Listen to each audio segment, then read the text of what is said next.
Kakinada Vivekananda park సమీపంలో ఉన్న smart bus షెల్టర్ను త్వరలోనే పునరుద్ధరించి వినియోగంలోకి తీసుకువస్తామని కాకినాడ నగరపాలక సంస్థ ఇన్ఛార్జ్ కమిషనర్ ఎన్వివి సత్యనారాయణ తెలిపారు. బుధవారం ఉదయం రామారావుపేట 3 లైట్ల జంక్షన్ నుంచి రామారావుపేటలోని జిఆర్టీ గ్రాండ్ హోటల్ వరకు కొనసాగుతున్న పారిశుధ్య నిర్వహణ పనులను కమిషనర్ పరిశీలించారు.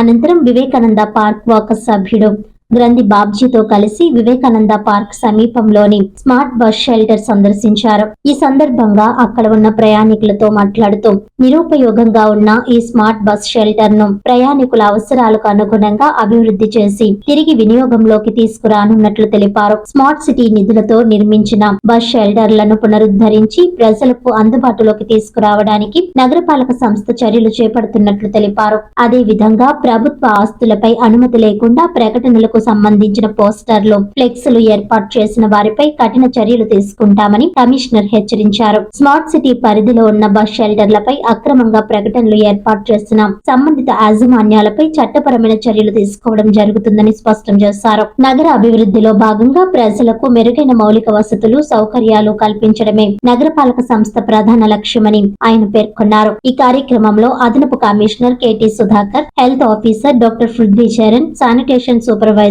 నాయుడు, వివేకానంద పార్క్ వాకర్స్ తదితరులు పాల్గొన్నారు.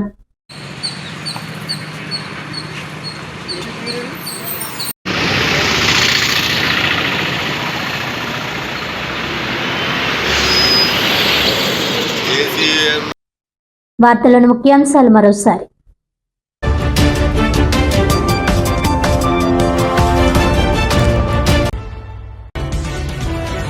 డిప్యూటీ సీఎం పవన్ కళ్యాణ్ పిఠాపురం పర్యటన షెడ్యూల్లో మార్పులు. 8వ తేదీన కాకినాడ చేరుకొని 9వ మరియు 10వ తేదీల్లో పిఠాపురంలో పర్యటించనున్నట్లు తాజా షెడ్యూల్ విడుదల.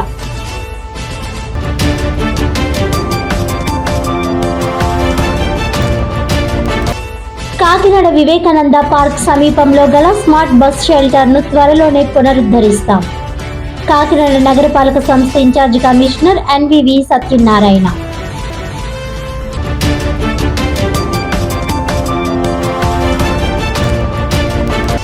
కాకినాడ రూరల్ నియోజకవర్గంలో 1,44,00,000 రూపాయలతో గ్రామ అభివృద్ధి కేంద్రాలకు శంకుస్థాపన. భూ వివాదాలు లేకుండా రైతులకు రాజముద్రతో కూడిన పట్టాదార్ పాస్ పుస్తకాలను అందజేయడం జరుగుతుందన్న రూరల్ ఎమ్మెల్యే పంతం నానాజీ.